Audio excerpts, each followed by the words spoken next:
The Tigers defeat the Mountaineers. The Tiger Lacrosse Report starts now.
For an athlete, there's nothing scarier than a torn ACL.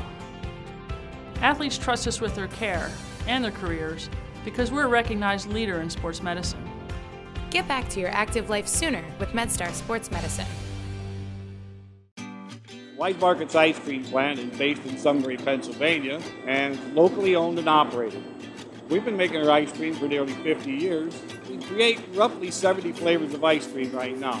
We use local ingredients, especially our cream, which is from our milk plant. The cream is what gives our ice cream a rich and creamy texture. Now, together with our customers, we've created a product called Peanut Butter Indulgence, which will be coming out this summer. It's a peanut butter ice cream with sea salt caramel swirl and chocolate-covered pretzel. How could you go wrong with that? Personally, I love our ice cream. If you come to our house at any given time, you'll find at least 5 packets of ice cream in our freezer. Our kids grew up eating Wise quality ice cream, and now we get to treat our grandchildren to it. It's been a pleasure for me to be tasting ice cream for over 40 years for Wise Markets, and I'm loving every minute of it. Welcome, fans, to another edition of the Tiger Lacrosse Report. I'm your host, Spiro Morekas, along with head coach Shawn Nadelen. We have moved things this week from CQ Arena's studios to the palatial offices of head coach Shawn Nadelen. Coach, congratulations on the victory against Mount St. Mary's, and thank you for allowing us into your office here today. Well, thanks on the kind words about the victory, and it's just very roomy and spacious in here with everybody. All right, the game did not start well for the Tigers. The Mountaineers came right out. They scored 2 goals. You had said leading into the game that they were a very dangerous team offensively, and you saw that right off the bat. Mm-hmm. Yeah, and throughout the whole game, they were exactly what we thought they would be, and what we'd seen out of them against Delaware. So it wasn't any surprise to us as a staff, or even I think our players. Obviously we allowed them a couple of easy opportunities. They capitalized on it, and they came out with great energy and intensity and aggressiveness, and they were able to kind of get that early lead. But I think our guys did a decent job responding. By the end of the first quarter, you led 5-4. So you scored almost as many goals in one quarter against Mount St. Mary's as you did the entire game against Hopkins.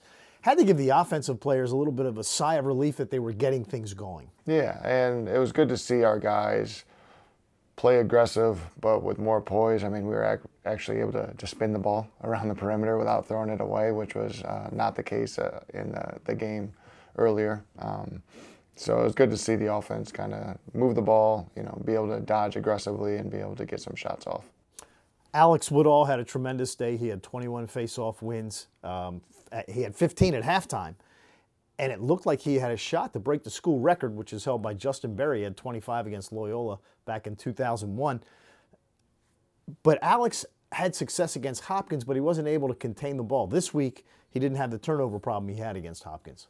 Yeah, he did a really good job focusing all week, knowing what the Mount guy was really like. He wasn't a great technical guy, but he was a great athlete and was able to get the ball out quickly and then kind of beat his opponents that way.